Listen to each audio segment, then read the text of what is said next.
अच्युतं केशवं साई दामोदरं भक्तजनवत्सलं साई नारायणं भक्तजनवत्सलं साई नारायणं।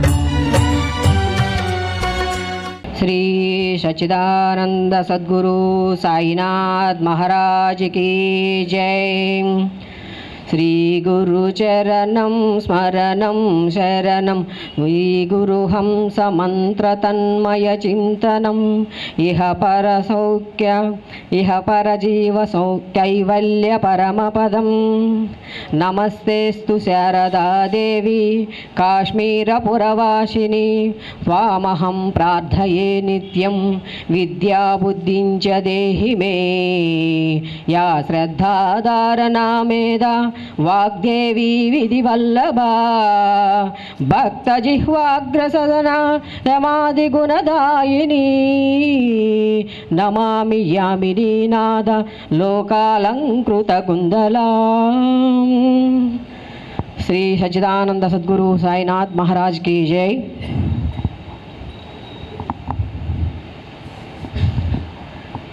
భయం వస్తుంది ఎప్పుడు ఈ ఇంజిన్కి స్టార్టింగ్ ప్రాబ్లమే. ఎందుకంటే నిన్నటి నుంచి పొంగి పొరుతున్న జ్ఞాన ప్రవాహము అంతా మాటలు లేవు, మాట్లాడుకోవడం లేవు, చూడడాలు లేవు, చూసుకోవడాలు లేవు ఉంది కదా.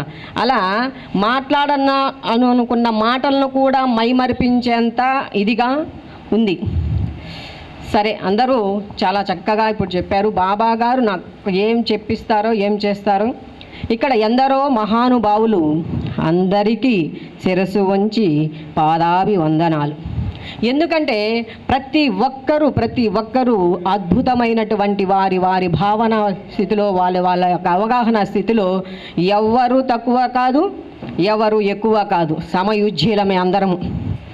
అందుకని ఒక ఆధ్యాత్మిక మార్గంలో మనమంతా గ్రహించవలసినటువంటి గొప్ప సత్యం ఏమిటంటే, నేను ఎవరికన్నా ఎక్కువ కాదు, అలా అని నేను ఎవరికన్నా తక్కువ కాదు. నా ఆత్మవిశ్వాసము, నా ఆత్మ అవగాహన, నా భావన నాది.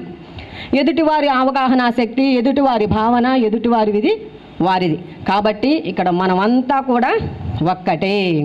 ఇక్కడ నేను మాస్టర్ గారికి కూడా చెప్పాను, ఎక్కడున్నారు మాస్టర్ గారు, ఈసారి వేమగిరి నన్ను పిలుస్తున్నారు, ఏంటో ప్రతిసారి సచ్చరిత్రలో చెప్తున్నాం. సచ్చరిత్రని చెప్పినట్టు నేను పోయినసారి కూడా చెప్పాను సార్. సచ్చరిత్ర వాస్తవానికి నేను ఓ అంటే చదువుంటే 7-8 సార్లు ఏమో చదువుంటాను బాబా గారి యొక్క ఆశీస్సులతో.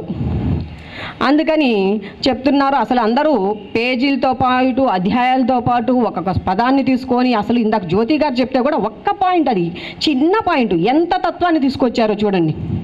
అట్లా ఇంత ఉన్నారు. ఏమో ఈసారి నాకు కుటుంబ బాధ్యతల దృష్ట్యా నేను దేన్ని కూడా చూడలేదు. బాబా గారు ఏం చెప్తారో చూస్తాము. మదనపల్లి వరలక్ష్మమ్మ గారు మా సాయిమాతగా నాకు మాతృ సమానులు. ఇట్లా సాయిదాస్ బాబాయ్ గారు కూడా అమ్మగారి ద్వారా నాకు పరిచయం అయ్యారు. ఎట్లా అంటే అమ్మ నాతో అప్పుడప్పుడు ఫోన్ టచ్లో ఉండేవాళ్ళు. నాకు అప్పుడప్పుడు ఏదో తొలుస్తుంటాయి.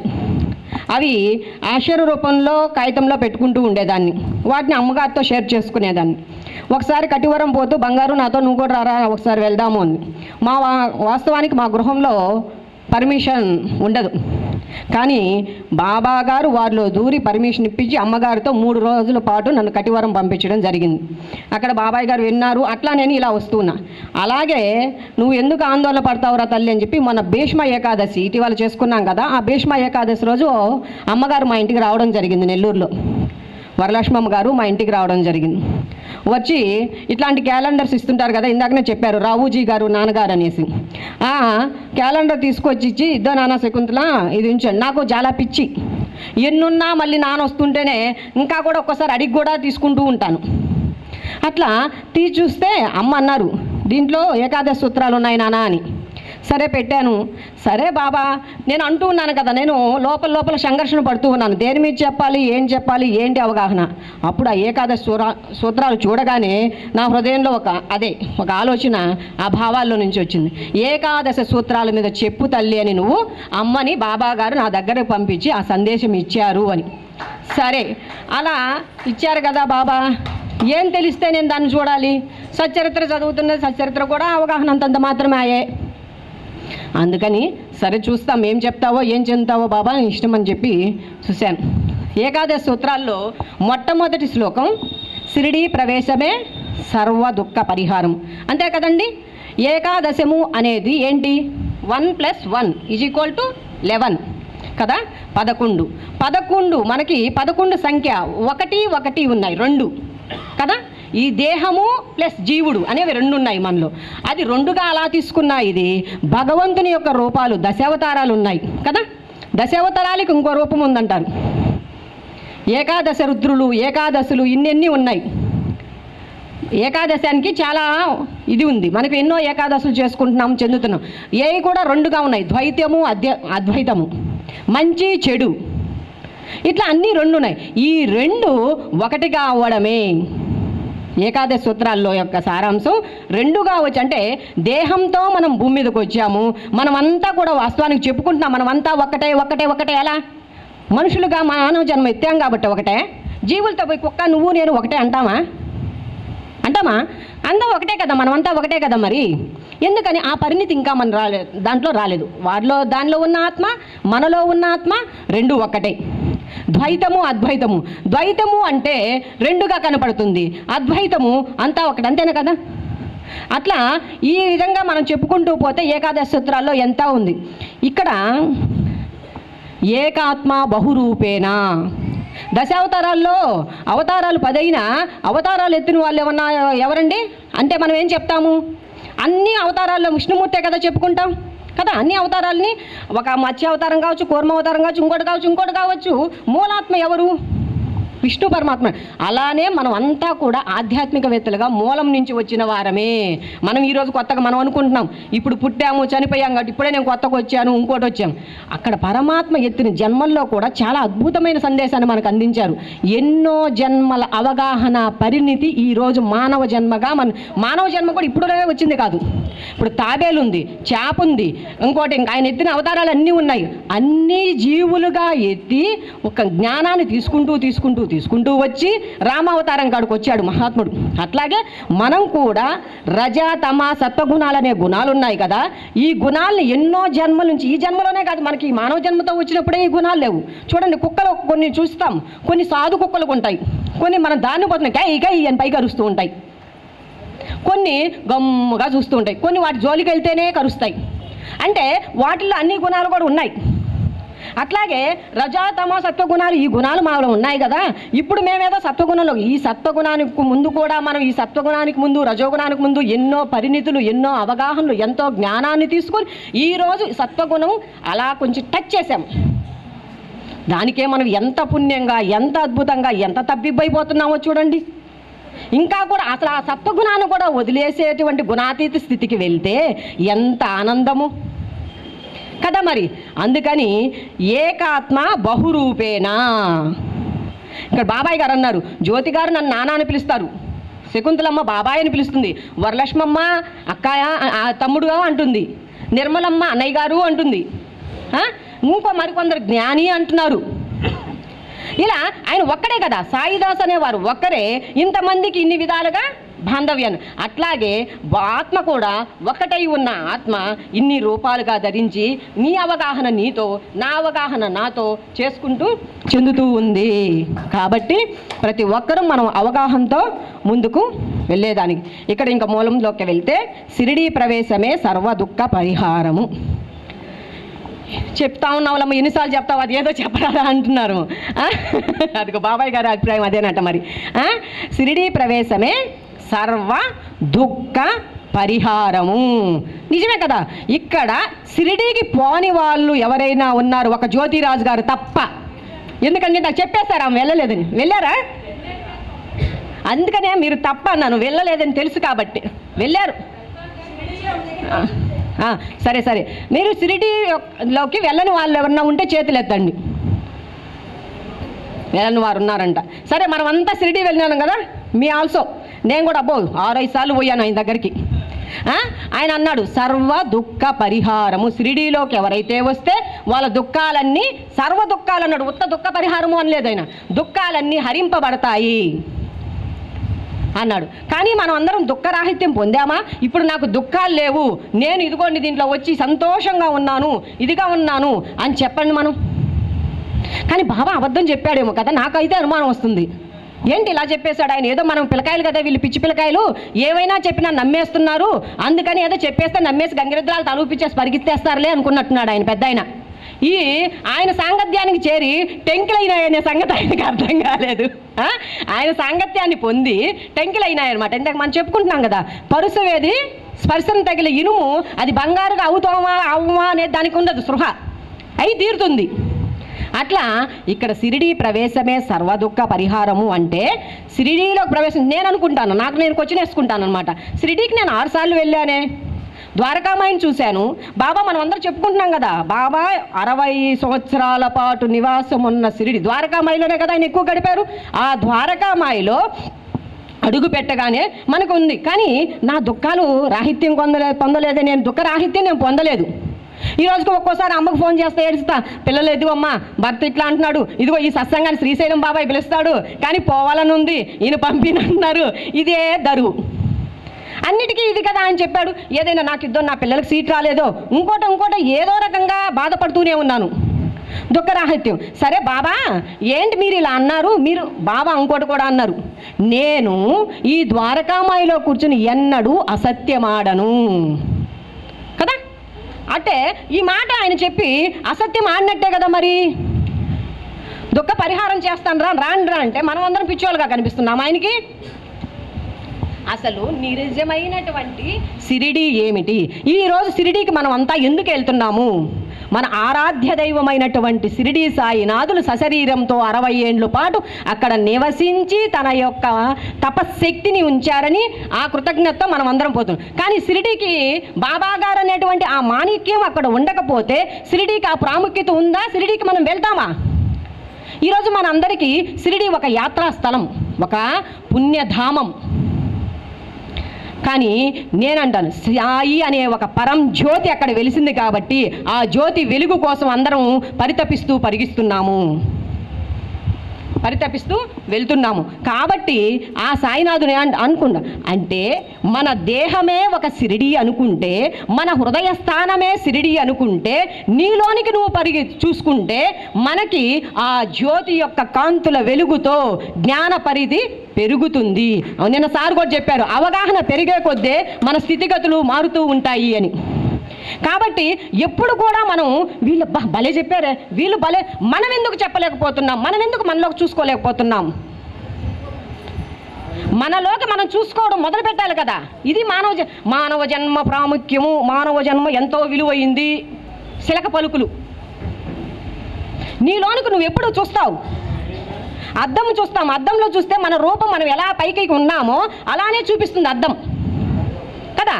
కాబట్టి మనము ఆ హృదయ లోతుల్లోకి వెళ్ళి చూస్తే అప్పుడు ఆ నిజమైనటువంటి ఆ షిరిడీ ప్రవేశంలో, ఆ జ్ఞాన కాంతిలో, ఆ ఇదిలో మనకు కలిగేటువంటి భౌతిక కష్ట నష్టాలు ఏవైతే ఉన్నాయో వాటి పట్ల అవగాహన కలుగుతుంది. ఎప్పుడైతే కష్ట నష్టాల వల్ల అవగాహన కలుగుతుందో అప్పుడు మనం నిజమైన దుఃఖరాహిత్యాన్ని పొంది తీరుతాం. అవునంటారా కాదంటారా? మన లోపలికి మనం వెళ్ళి ఒక అవగాహన వచ్చింది మనకి, ఈ కష్టాన్ని నేను అనుభవిస్తున్నాను అంటే దీనివల్ల ఈ కష్టం నాకు వచ్చింది. ఇది అందుకనే సాయి భక్తులు గత జన్మలో సంగతి దేవుడు ఎరుగు, ఈ జన్మలో కూడా ఎవరినైనా మాట్లాడాలన్నా, ఎవరి పట్ల అయినా అసభ్యంగా ప్రవర్తించాలన్నా, ఎవరు ఉన్నా చాలా భయపడతారు. ఎందుకని బాబా చెప్పున్నాడు, నేను ఎక్కడో లేను, మీ హృదయాల్లోనే ఉన్నాను. మీరు ఎక్కడ ఉన్నను, ఏమి చేయుచున్నను, నేను మీ హృదయంలో ఉండి అంతా గమనిస్తున్నానని తెలుసుకోండి. ఆయన చెప్పాడు, సచ్చరిత్ర బ్రహ్మాండం ఉంది, చదువుకుందాం. కాబట్టి ఎప్పుడైనా అవగాహనతో మనం ముందరికి వెళ్ళినప్పుడే ఆ షిరిడీ యొక్క ప్రవేశమే మనకి సర్వ దుఃఖ పరిహారమై అవుతుంది. కాబట్టి మనలోనికి మనం వెళ్ళే ప్రయత్నం చేస్తాం. ఇలా మనలోనికి మనం వెళ్ళే వాళ్ళు ఎక్కువ సచ్చరిత్రలో చూస్తే ఎంతోమంది ఉండొచ్చు. నాకు సమయాభావం తక్కువ ఉంది కాబట్టి కొంచెం 2 పేర్లు చెప్పేసి, రాధాకృష్ణమ్మాయి దీక్షిత్ నా అవగాహనకి నాకు అందినది. రాధాకృష్ణమ్మాయి గారు ఆ దగ్గరికి రావద్దు చెయ్యొద్దు అన్న ఆమె నిరంతరం కూర్చొని ఏడుస్తూ కూర్చోలేదు. బాబా ఇంతమందికి దర్శనం ఇచ్చావు, చేసావు, నన్ను ఎందుకు రానివ్వట్లేదయ్యా, చేస్తావయ్యా అని చెప్పి ఏడుస్తూ కూర్చోలేదు. అక్కడ కూర్చొని తనను మనం చేసుకుంటూ తనలోకి తను చేస్తూ నాన్న చెప్పినటువంటి వారు ఏవైతే చెప్పారో ఆ బోధల్ని అక్కడి నుంచి రిక్కిచ్చి వినేదంట.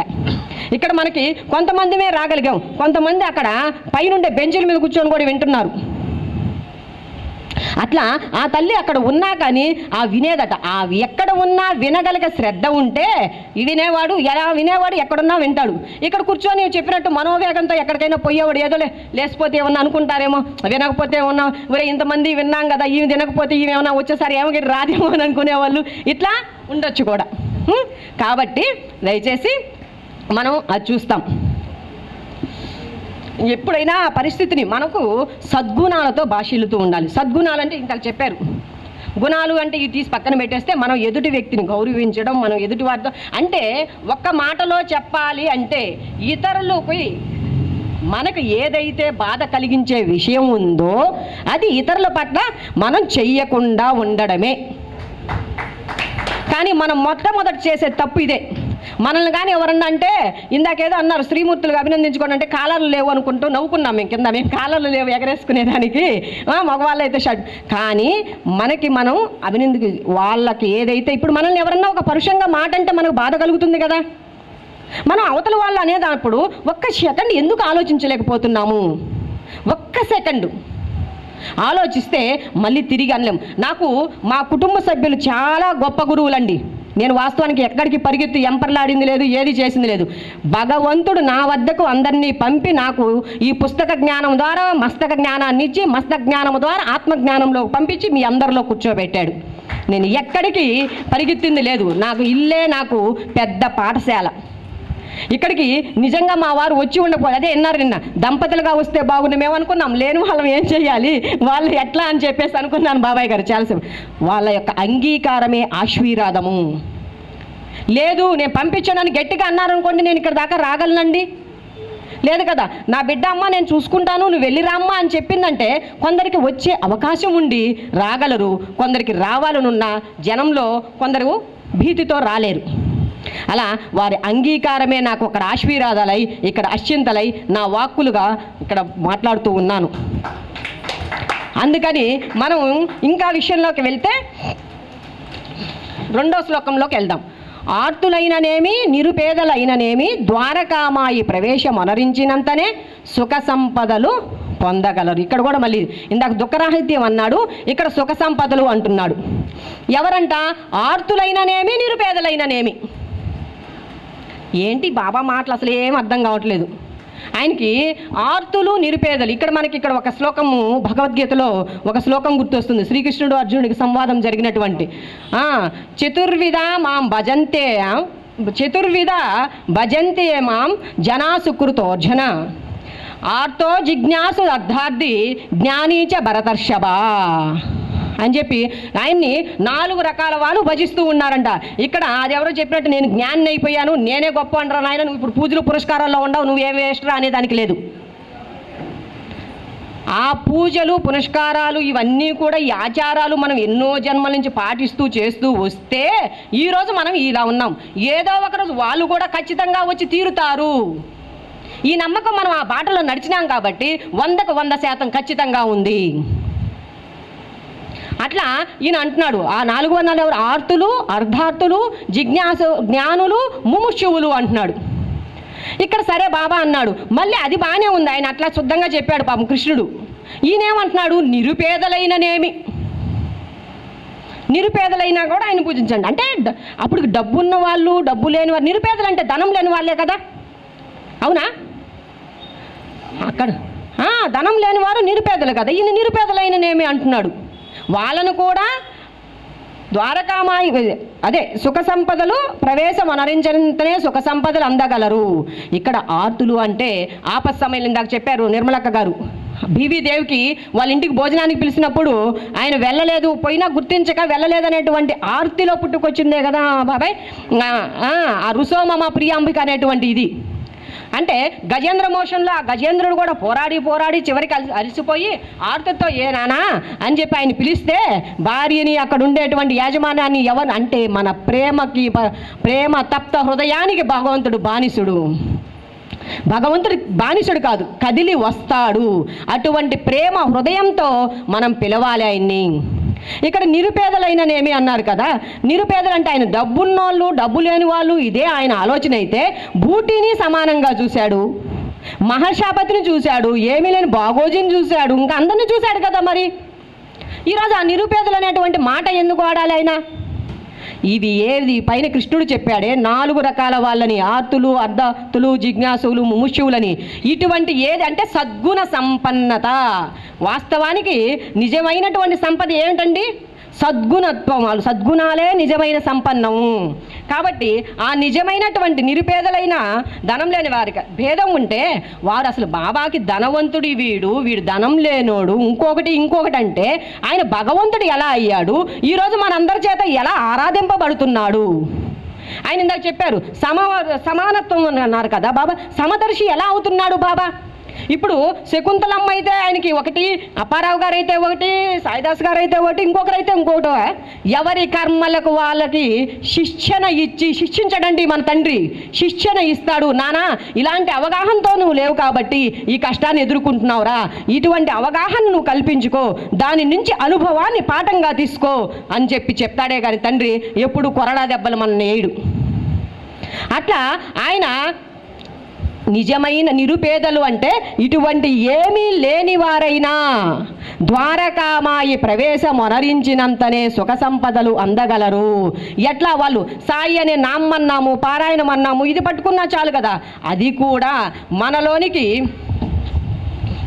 ఇందాక మనం చెప్పుకున్నాం, ద్వారకామాయిలోనికి ప్రవేశించగానే మనం సుఖవంతులం అయిపోయి ఉండాలి కదా. అదే ద్వారకామాయి అంటే ఇందాక చెప్పుకున్నాం కదా, షిరిడి ప్రవేశమే మనకు సర్వదుఃఖ పరిహారాన్ని ఇస్తుందని. ఇక్కడ మనం ద్వారకామాయిలోకి ఎన్నిసార్లు వచ్చి చూడండి. చాలామంది చెప్పారు మేము ద్వారకామాయిలో మూల కూర్చొని గంటల ధ్యానం చేశాము, గంటల బాబా గారు ఉన్న ఇది చూసాము అని. వాళ్ళందరూ కూడా ఈరోజు సుఖమయ సంపదలు పొందుతున్నారా? ఉన్నాయా? అందరికీ సుఖ సంపదలు ఉన్నాయా? లేవు. అదే ఈ ద్వారకామాయి అంటే, ఈ ద్వారకామాయిలోకి ప్రవేశం అనగా కూడా మన హృదయంలోనికి మనలోనికి మన ప్రవేశం జరగాలి. అప్పుడు మాత్రమే నిజమైనటువంటి ఎరుక వస్తుంది.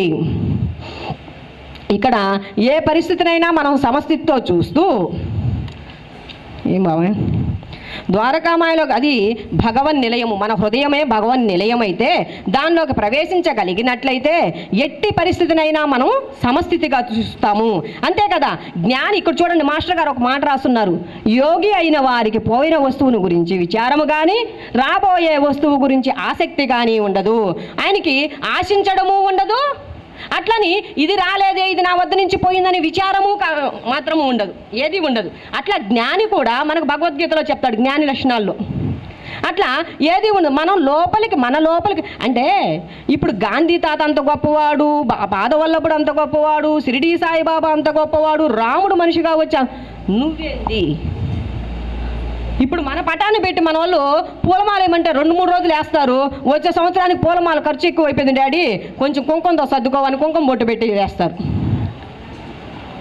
అంటే ఇక్కడ ఎవరికి వచ్చింది? సాయిబాబా రూపాన్ని చూసి మనం ఈరోజు అందరం ఆరాధిస్తున్నామా? సాయి యొక్క ఆ దివ్యమైనటువంటి విశ్వవ్యాప్తమైనటువంటి పరమ ప్రేమ తత్వాన్ని చూసి ఆరాధిస్తున్నామా? ప్రేమ తత్వాన్ని చూసే కదా మనం అందరం ఆరాధిస్తున్నాము. ఇందాక చెప్పారు బాబాయ్ గారు, వ్యక్తి లేదు, వ్యక్తిత్వం లేదు, గుణాలు లేవు, గుణానికి అతీతుడు ఆయన.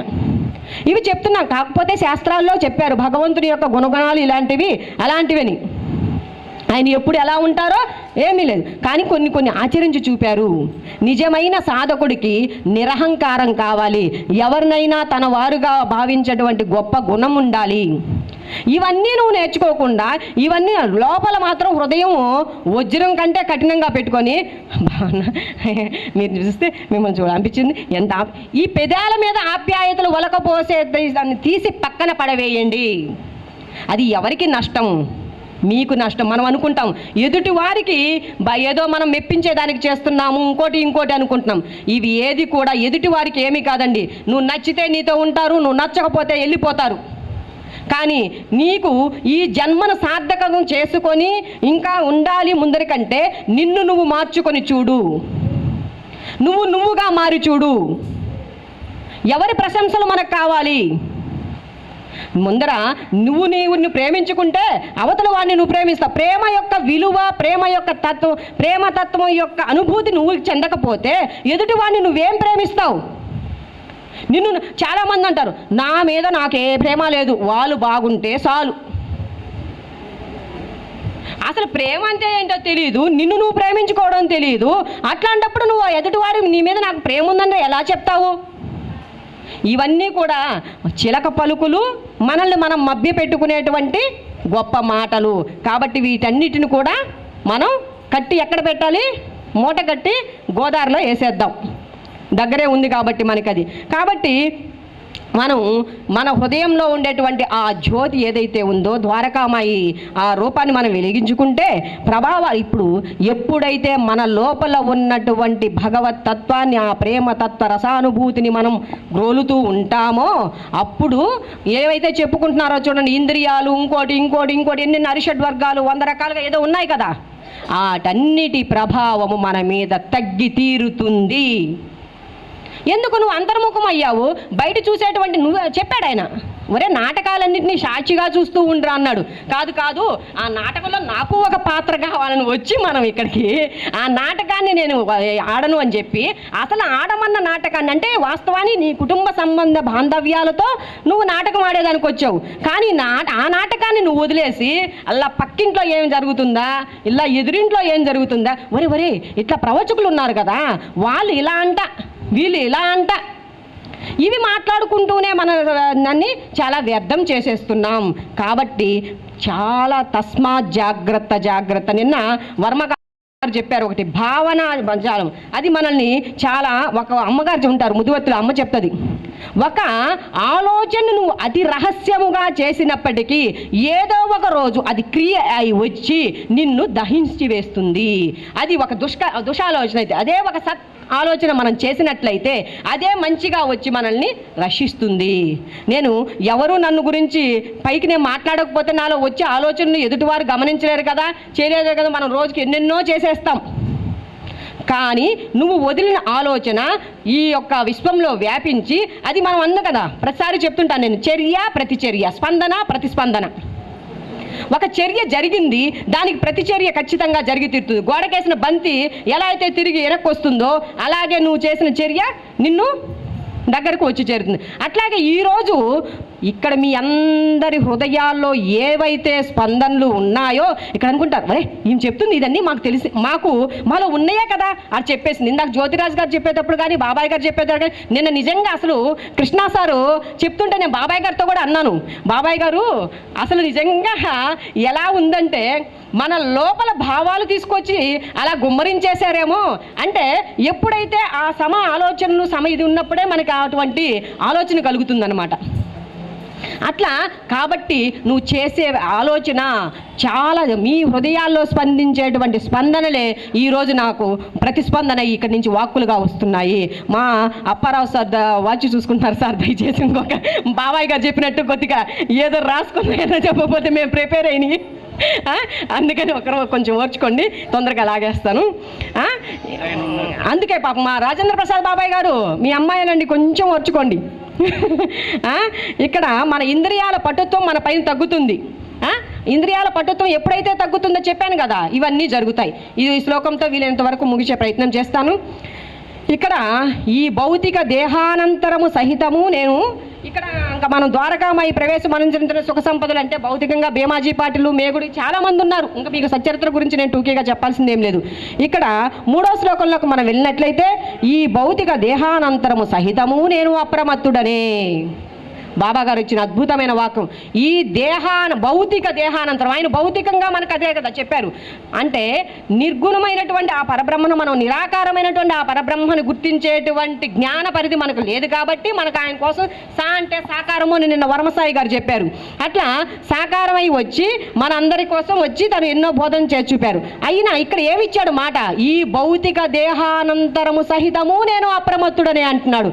ఇందాక మన జ్యోతమ్మ చెప్పింది భగవద్గీతలో శ్లోకం, దీనికి అనుబంధమైన శ్లోకం, బహుని మే వ్యతీతాని జన్మాని తవ అర్జున తాన్యహం వేద సర్వాణి నత్వం వేత్త పరంతప. ఓ అర్జున, నీకును నాకును ఎన్నో జన్మలు గడిచిపోయాయి, కానీ నా గత జన్మల పట్ల నాకు ఎరుక ఉంది, రాబోయే జన్మల పట్ల అవగాహన ఉంది, ప్రస్తుత జన్మ పట్ల ఇది ఉంది. కాబట్టి ఆయన అంటాడు ఇక్కడ, బాబా 1918కు ముందు కూడా ఇలాంటిది చేర్చు లేదా, దేహానికి అపరిమితుడై కూడా తను చేసింది లేదా, ఉన్నాయి కదా. భీవుపురి సాయి మందిరం, శ్రీమతి ప్రధాన ఆయన వస్తే భీవుపురి సాయి మందిరానికి ఆయన విగ్రహం ఇచ్చి పంపిస్తారు. వాళ్ళు చెప్పేవాళ్ళండి, హారతి ఇచ్చేసి అన్ని తలుపులు గిలుపులు ముందరికి వేసుకొని వస్తే అక్కడ గంటల శబ్దము, ఎవరో నడుచూస్తున్నాడు అంటే అప్పుడు షిరిడీలో సశరీరంతో ఉన్నారు బాబా గారు. అటువంటి అనుభవం. ఇంకా ఎన్ని మచ్చింద్రగఢ్లో బాలారాం మాన్కరు ధ్యానం చేసుకుంటుంటే ఆయనకి సశరీరంతో ప్రత్యక్షం కాలేదా? అట్లా ఆయన భౌతిక దేహానంతరం సైతము ఇంకోటి కూడా చెప్పాడు, నా గురువు నా శరీరం నుంచి నన్ను ఎప్పుడో విడుదల చేశాడు. తన గురువు పేరుకి భౌతికంతో ఉన్నాడే కానీ తన గురువు దేహం నుంచి ఎప్పుడో తను విడుదల చేశాడు అని చెప్పాట. తన దేహాంతర స్థితులని తెలియజేస్తున్నాడు ఇక్కడ. దేహము తాను పరిమితుడు కాదన్నది ఎన్నో లీల ద్వారా బాబా గారు తెలియజేశారు. అలానే దేహం విడిచిన తర్వాత కూడా వారి యొక్క సర్వ వ్యాపక స్థితిని తెలియజేశారు. ఉదాహరణ మనం తీసుకున్నట్లయితే లక్ష్మణ్ మామకి ఆ రోజు శరీరం వదిలేయగానే ఏం చెప్పారు, నాయన జోగు నేను చనిపోయాను అనుకుంటున్నాడు, వచ్చి హారతి ఇవ్వరా అని చెప్పారు. దాసగనుకి పూలు కప్పమని చెప్పారు. ఆ తల్లి ఇంకో తల్లికి ఎవరికి బాబాయ్ అదే ఆమెకి నాకు సమాధి మీద శాలువా కప్పు అని చెప్తారు. ఇట్లా ప్రధాన్ గారి శ్రీమతికి. అట్లా మనం కూడా ఇక్కడ బాబా దాన్ని మనకి ఎందుకు చెప్తున్నా అంటే, మనము కూడా వారి వలె అపరిమితులం కావాలంటే దేహంతో ఉన్నప్పుడే అంతర్ముఖులమై ఎరుకతో అప్రమత్తమైతే, ఇప్పుడు దేహం వచ్చింది ఎందుకు బతుకున్నామరంటే శ్వాస ఉన్నంత వరకు బతుకుంటాం, పుట్టాం కాబట్టి సచ్చేదాకా బతుకుంటాం. ఇది మన ఆన్సర్. తల్లి గర్భంలోంచి వచ్చాం కాబట్టి దేవుడు ఎప్పుడు తీసుకోపోతే కదా అయ్యా అప్పుడు పోతాము అంటాం. దేవుడు తీసుకోపోయేదానికి ఆయనే నీ ప్రాణాలు హరించేదానికి కూర్చున్నటువంటి వాడు కాదు. నీ జీవితం నీ ఇష్టం, నీ జీవితం నీ నిర్ణయం, నీ చేతుల్లో ఉంది. కాబట్టి దీపం ఉండగానే ఇల్లు చక్కదిద్దుకోవాలన్న రీతిన మీరు దేహంతో ఉన్నప్పుడే అంతర్ముఖులు కండి. చూసి ఎన్ని రోజులు చూస్తాము? సరేలే, ఈ చూసే కళతో ఏమన్నా మనము గొప్ప ఇది ఏమన్నా చూస్తున్నామా? భగవంతుడి సృష్టిని సౌందర్యాన్ని ఏమన్నా చూస్తున్నామా? ఎడన్నా దారి మనం పోతుంటే ఇద్దరు కొట్టుకుంటే అది భలే గుర్తుండిపోద్ది మనకి. ఇద్దరు కొట్టుకుంటుంటే అది భలే గుర్తు వండిపోతుంది. ఎవరన్నా ఇద్దరు మంచి మాటలు చెప్పుకుంటుంటే మనకి ఎందుకు మందిగా అబ్బా వీళ్ళకే తెలిసినట్టు చెప్పుకుంటున్నారు కాబోలు ఎక్కడ కూర్చొని వీళ్ళకేం కాలక్షేపం పోక అనుకుంటాం. మళ్ళీ అది కుళ్ళు, అసూయ. వాళ్ళిద్దరు మాట్లాడుకునే దాంట్లో పార్టిసిపేషన్ చేయలేకపోతే అదొక కుళ్ళు అనమాట. అట్లా ఉందన్నమాట పరిస్థితి. కాబట్టి ఇక్కడ మనం అంతర్ముఖులమై ఎరుకతో అప్రమత్తమై సంచరించగలగాలి. వాస్తవానికి మనం మరణం లేని వారిని నేను ఫస్టే చెప్పాను. వాస్తవానికి దేహానికి మరణం ఉంది కానీ ఆత్మకు మరణం లేదు అనేది ప్రతి ఒక్కరూ చెప్తున్నారు, మనం చెప్తున్నాం. మనం ఎప్పుడు ఫీల్ అవుతాం, మనం ఎప్పుడు అనుభూతిలోకి వస్తాం. అదే బాబా చెప్పింది, ఒరే పిచ్చిన కొడకల్లారా, నేను సారీ దయచేసి వచ్చేసిన రైమింగ్లో అన్నిదా భావించద్దు, ఒరే పిచ్చి ఆయన సరే పాపం బాబాగా సచ్చరితలు అనున్నారు కానీ ఒక స్త్రీగా నా సభాముఖంగా నా నోట్లోంచి రాకూడదు, వచ్చేసింది. ఇంకా అది వేసేసిన బాణం తిరిగి రాదు కాబట్టి ఎలా అయినా ఓకే, అది ఎలా అయినా అదేం చూసుకుంటారు, ఎలా అయినా ఆయనదే భారం. కాబట్టి ఒరే అంటే మనకి ముందు జన్మల స్మృతి లేదు. బాబా అదే కృష్ణుడు చెప్పాడు కదా, బాబా గారు కూడా చెప్పున్నారు కదండి తన గత జన్మల యొక్క గురించి. ఒరే నాయన మనమంతా కూడా గత జన్మలో ఒక గురువు దగ్గర ఉన్నాము కాబట్టి ఈరోజు అందరినీ ఒక చోటకు చేర్చాను. ఇక్కడ మనం సచ్చరితలో చెప్పాడని పొంగిపోతున్నాం. మన పరిస్థితి అదే. నిజంగా ఇందా కన్నికా పరమేశ్వరి వాళ్ళు గుర్తొస్తున్నారన్నారు బాబాయ్ గారు. ఇట్లా నిర్మలమ్మ గారిని సాయిదాస్ గారిని చూసినప్పుడు వాస్తవానికి నాకు కలిగి అప్పుడు ఆ క్షణంలో నాకు అనిపించింది, బాబాయ్ గారితో ఇన్ని బంధాలు కలుపుకున్నారు కదా. ఒక లక్ష్మీబాయి షిండే వరలక్ష్మమ్మ, ఆయన నానాసాహెబ్ చందోర్కర్ కాబట్టే ఇంతమందిని తీసుకొచ్చి ఎక్కడ జ్ఞానంతో పరితపించే వాళ్ళు ఉన్నారు. ఏడాడో మూలలో పుట్టల్లో ఉన్నాయి చూడండి పావుల్ని. వేణునాదం లాగేసి, వేణునాదం కృష్ణుడు తీస్తాడు అనుకోండి, ఆ బోరగా ఊది లాగి తీసుకొచ్చి ఇక్కడ కూర్చోబెడతాం. బాబా మేము ఇంట్లో గెరిటి పెట్టుకొని తిప్పుకుంటూ ఉంటాం, మమ్మల్ని వదిలేయండి బాబోయ్ అంటే, లేదు మీరు రావాల్సిందే, మీరు మాట్లాడాల్సిందే, మీరు చేయాల్సిందే అన్నారు. ఒక రాధాకృష్ణ అమ్మాయి, బాబాయ్ నేనే మీకు, మీరే నానాసాహెబ్ చందోర్కర్. ఇట్లా ఎన్నో రకాల అపర భీష్ముడు అన్నారు. ఈయన అపర భీష్ముడు కావచ్చు, ఇంకోటి కావచ్చు, హారతి ఏ దాంట్లోనైనా సాయి తత్వం మీద మనం ఎక్కడ ఏది సంధించినా దానికి తిరుగులేని సమాధానం వస్తుంది మన భీష్ముడు కానించి. అందుకే శ్రీకృష్ణ జోగేశ్వర భీష్మ కాబట్టి అంతా ఇదిగా నా మైక ఏంటో బాబాయ్ దూరంగా వెళ్ళిపోతున్నట్టుంది. కాబట్టి మనం ఈ జన్మల్లో ఇప్పుడు ఈ వచ్చే జన్మ మనకి పరిపూర్ణంగా ఉండాలి అంటే ఇప్పుడు మనం ఏం చేయాలి తెలుసుకున్నాం కదా. గత జన్మల పుణ్యాల వల్ల ఇప్పుడు సంతోషాలను అనుభవిస్తున్నాము, ఆనందంగా ఉంటున్నాము. గత జన్మ కర్మల వల్ల ఈనాడు కష్టాలు అనుభవిస్తున్నామని తెలిసినప్పుడు, ఆ స్పృహ మనకు కలిగినప్పుడు ఇప్పుడు మనం ఎందుకు సత్కర్మలను ఆచరించకూడదు? క్వశ్చన్ ఇది ఎవరికి వాళ్ళమే మనం వేసుకోవాలి. మనకే ఇందాక చెప్పాను చూడు, ఇది ఎవరు చెప్పేది కాదమ్మా. వినేవాళ్ళు లేరు, చెప్పేవాళ్ళు లేరు. అందరూ ఎవరికి వాళ్ళు ప్రశ్నించుకొని ఎవరికి వాళ్ళు ప్రయాణం చేయాల్సిందే. ఇది వాళ్ళు ఇలా చెప్పారు, వీళ్ళు ఇలా చెప్పారు, మేము ఇలా అయ్యామంటే అది తీసుకున్న నీ హృదయం యొక్క గొప్పతనం అంతే. అంటే ఇక్కడ లోనవుతున్నాం అంటే వాస్తవానికి దేహానికి మరణం ఉంది, కానీ ఆత్మకు ఎన్నో జన్మల పరిణామ దశ మనం నేటి మానవ జన్మ. కాబట్టి గత జన్మల పట్ల కానీ వర్తమానాల గురించి కానీ తెలియాలంటే ఎరుకతో జీవించగలగాలి. బాబా గారు మనమంతా గత జన్మలో ఒకే గురువు దగ్గర చెప్పేశాను. ఇక్కడ ఇంకొకటి తీసుకుంటే, నా భక్తుల రక్షణము నా సమాధి నుండియే వెలువడును. ఇక్కడ బాబా గారు నా సమాధి నుండియే నా రక్షణ వెలువడుతుంది అని చెప్తున్నారు. ఏంటి షిరిడీకి అన్నీ పోయాం, ఇన్ని లింకు షిరిడీతోనే ఉంది. మనకి ఎక్కడికి పోయినా చేసినా లింక్ షిరిడీలోనే కదా సమాధి ఉంది. సమాధి అనేది ఒక ఏదైనా చనిపోయినటువంటి వ్యక్తి యొక్క దేహాన్ని పూడ్చివేసి కప్పిపెట్టేటువంటి మట్టే కదా సమాధి. ఆయన మళ్ళీ ఒక మాట ఆగాడా, నా సమాధి నుండే నా రక్షణ అన్నాడు. నా సమాధి నుంచే నేను మాట్లాడతాను, నా ఎముకలు మాట్లాడతాయి, నా సర్వ కార్యాలను చేస్తానన్నాడు. ఇన్ని చెప్పాడు ఆయన. 3 సూత్రాల సమాధిని గురించే చెప్పున్నారు దీంట్లో ఏకాదశి సూత్రాల్లో. ఇట్లా ఆయన చెప్పారంటే నా భక్తుల రక్షణ సమాధి నుంచే వెలువడుతుందంటే వాస్తవానికి మనకు తెలిసింది ఒక 4 ఇటుకరాళ్ళు పెట్టి చేసి కట్టేసి ఒక దేహాన్ని కప్పెట్టేసేటువంటి ఇది సమాధి. అట్లయితే ఆయన కార్యాలు ఎట్ చేస్తున్నాడు అబ్బా, నాకు అర్థం కావట్లేదు. కప్పెట్టేస్తే కార్యాలు చేస్తున్నాడంట. మన వాళ్ళంతా కప్పెట్టేస్తే మనం వాళ్ళు కూడా చేసి ఉండాలి కదా. చేయట్లేదే. మన వాళ్ళందరూ అయిపోయినారు, కాల్ చేసాము, ఎముకలు తీసాము, ఏడాడో కలిపేస్తే పుణ్యాలు వస్తాయని కలిపేసాము, చెందాము. ఈరోజు అదే భరద్వాజ మాస్టర్లో కూడా కలిగి ఆలోచన అక్కడికి పోయి కూర్చుంది. అబ్బా ఇదేంటి ఈ సమాధి, ఇది కుళ్ళు కంపు కొట్టదా, ఇంకోటి కొట్టదా, ఇన్ని ఆలోచనలు ఆయనలో రేగాయి. మనకేమవుద్ది, అబ్బా సమాధి మీద వేసిన సేవ నాకు ఇస్తే బాగున్ను, ఆ పూలమాల నాకు ఇస్తే బాగున్ను, ఇటువంటి ఆలోచనలు మనకు కలుగుతాయి. అందుకే ఆత్మ పరిణితిని బట్టి వాళ్ళ కోరిక ఉంటుంది, వాళ్ళ ఆలోచన ఉంటుంది, వాళ్ళ మాట ఉంటుంది. కాబట్టి ఇక్కడ మాస్టర్ గారు అలా అన్నారు, సరే బాగానే ఉంది భరద్వాజ మాస్టరు. ఇక్కడ మనం రాతి బండ అనుకుంటే నేను అంటున్నాను, మన హృదయమే ఒక సమాధి మందిరం. మన హృదయమే ఒక సమాధి మందిరం. బాబా ఫోటోతో షిరిడీలోనే ఉన్నాడా, ఇక్కడే ఉన్నాడా, వేమగిరిలోనే ఉన్నాడా, మన ఇంట్లోనే ఉన్నాడా, ఇంకోటి ఇక్కడ ఉన్నాడా? నా సమాధి నుండియే నేను మాట్లాడతానంటే ఇప్పుడు నాలో బాబా అనేటువంటి చైతన్య శక్తి లేకపోతే నేను మాట్లాడగలనా అంటే ఎక్కడ నుంచి మాట్లాడుతున్నాడు? మన హృదయంలో నుంచి మాట్లాడుతున్నాడు.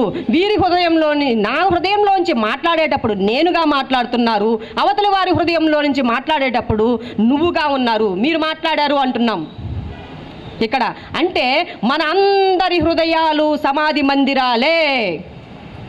వీటి నుంచి బాబా ఆలోచనలనే ప్రేరణ కలిగి అవి చేస్తాం. ఇప్పుడు వేమగిరి మాస్టర్ ఉన్నారు, వీరభద్రం మాస్టారు, ఆయన నుంచి గొప్ప కార్యం చెందుతుందంటే మనం అంటున్నాం నడయాడే బాబానే కనిపిస్తున్నారు మనకని. ఎలా గుర్తించాము ఆయన బాబాగానే చేస్తున్నారని? నిష్కామత్వము, నిస్వార్థము, నిరాడంబరత, నిరహంకారత ఇన్నున్నాయి. మనం ఎవరెవరో గొప్ప మహాత్ములు మన కళ్ళ ముందరున్న మహాత్ములను గుర్తుపట్టాం, చేస్తున్నారులే చెందుతున్నారులే అనుకుంటాం. కాబట్టి ఆ సమాధి నుంచే ఆయన రక్షణ. ఎప్పుడైతే నువ్వు లోపలికి వెళ్ళి నాకు ఒక సందేహం వచ్చింది అని చెప్పి నేను పరుగున వెళ్ళాను. ఎందుకు? అనుభవజ్ఞులు వాళ్ళు, ఇదిగోండి నాకు ఇటువంటి ఆలోచన కలిగింది, మీరేమైనా చెప్తారా అన్న. చెప్తాను అన్నప్పుడు వారి పరిణితి, వారి అవగాహన, వారి హృదయంలో నుంచి పలికింది ఎవరు? బాబా గారే నాకు సమాధానం చెప్పారు. అక్కడ బాబా పటం ముందరికి వెళ్ళి లేకపోతే బాబాలాగా వేషధారణ వేసిన వ్యక్తి దగ్గరకు పోతేనే మనకు సమాధానం వస్తుందనేది కాదు. కాబట్టి నా భక్తుల రక్షణము నా సమాధి నుండియే వెలువడును, నా సమాధి నుండియే నా మానవ శరీరం మాట్లాడునంటే మన అందరి ద్వారా బాబా మాట్లాడుతున్నారు. కాబట్టి సమాధి ఇదే. మన చైతన్య స్థితి అంతర్ముఖమైనప్పుడు వినగలిగే అంతర్వానే సమాధి. మన చైతన్య శక్తి ఏదైతే ఉందో అది అంతర్ముఖం. బహిర్ముఖం అయినప్పుడు అంతా ఎంతసేపటికి వాచా వేదాంతమే ఉంటుంది. అంతర్ముఖం అయినప్పుడు నిన్న కూడా చెప్పారు వర్మగారు అనుకుంటాను, బహుశా అంతర్వాణి గురించి మాట్లాడారు, మన కృష్ణ సార్ గారు అనుకుంటాను. అంతర్వాణి సాయివాణి అన్నారు. లోపలికి మనం వెళ్తే వినగలిగితే అంతే అంటారంట భగవంతుడు. మనం కష్టాలు వచ్చినప్పుడు అంటుంటాం, ఓ దేవుడా నువ్వు ఎక్కడున్నావు, ఓ నాయన కాపాడవా, ఈ కష్టాలు ఏంటయ్యా, ఇంకోటి ఏంటయ్యా అని అంటాం. ఆయన నిరంతరం మనలో ఉండి మనతో మాట్లాడడానికి ఆతృతగా ఎదురు చూస్తూనే ఉన్నారు.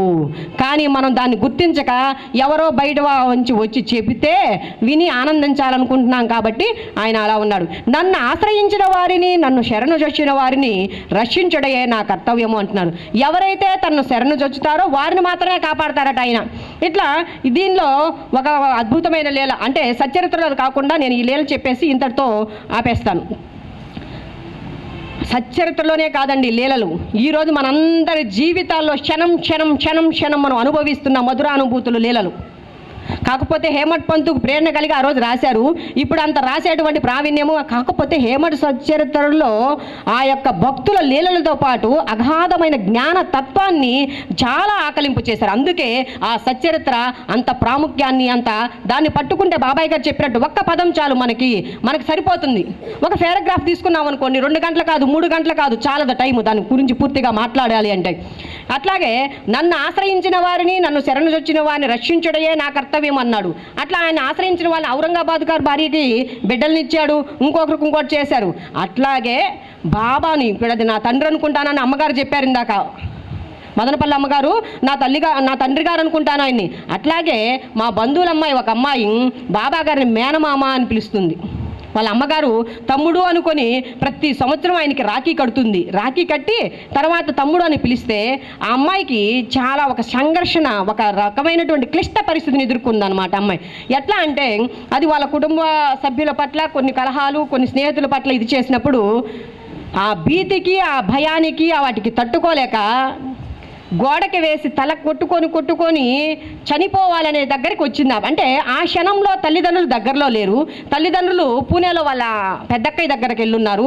ఈ అమ్మాయి ఎవరికి అంటే చాలా సున్నితమైన హృదయం కలది, సున్నితమైనటువంటి మనసు కలది. అందుకని అక్కడ ఏమీ లేదు, నువ్వు నీ ఫ్రెండ్ గురించి ఇలా చెప్పావా, అసలు ఈ అమ్మాయి ఏది మాట్లాడలేదు, ఏది చేయలేదు. ఇలా నన్ను మాట్లాడిన దానికి అన్నారు. ఇంక అందరు కుటుంబ సభ్యులు చుట్టూరు మళ్ళీ బాగా వేసరికి అది తట్టుకోలేక నాకు ఇంకెవరు లేరు ఏంటని చెప్పేసి కొట్టుకొని, బాబా నువ్వు నన్ను కాపాడవ, నాన్న అమ్మా నాన్న ఇక్కడ లేరు, వాళ్ళకి చెప్తే వాళ్ళు ఇదవుతారు చెందుతారని చెప్పి పడిపోయేటప్పుడు ఆమె స్పృహ కోల్పోతూ ఉన్న క్షణంలో వాళ్ళ ఇంట్లో పడుకునే వాళ్ళ రూమ్లో పెద్ద బాబాగారి చిత్రపటాన్ని పెట్టుకొని ఉంటారు.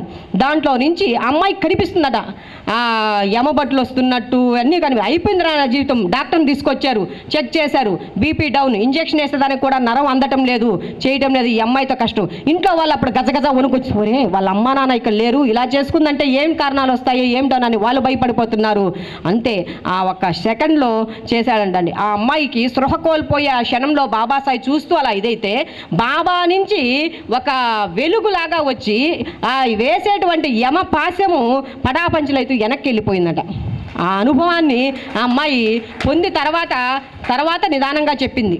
అంటే భగవంతుడు ఆ రోజే కాదు, ఈరోజు ఎన్నో లీలలు, ఎన్నో అనుభూతుల్ని మనకు అందిస్తూ ఉన్నాడు. కానీ మనం గుర్తు, ఎరుక, స్పృహ ఈ 2 కానీ పెట్టుకుంటే అంజనా బాబాయ్ ఏమన్నా తప్పు చెప్పుంటే మళ్ళీ తనండి తర్వాత సంగతి ఇక్కడ వద్దు.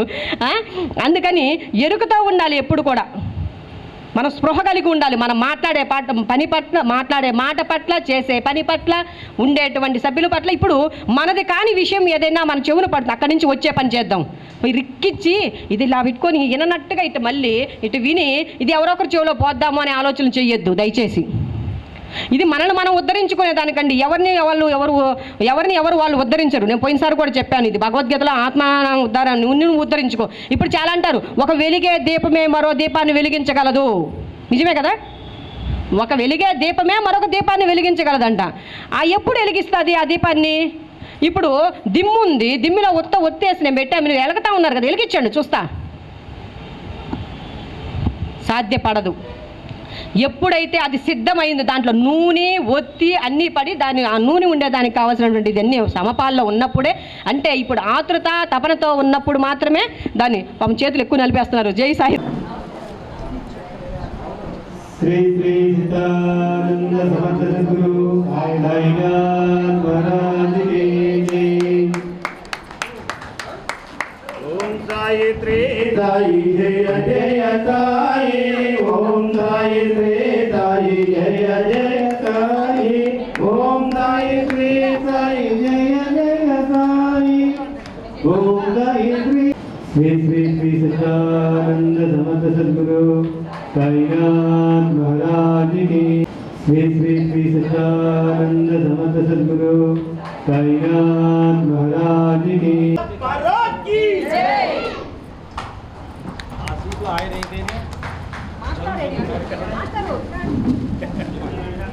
కృష్ణుడు భీష్ముడు పక్కన ఉన్నారు. ముందు ఈయనకు దండం పెట్టాలి. ఆయన దండం పెట్టి కాళ్ళు లాగేస్తారు.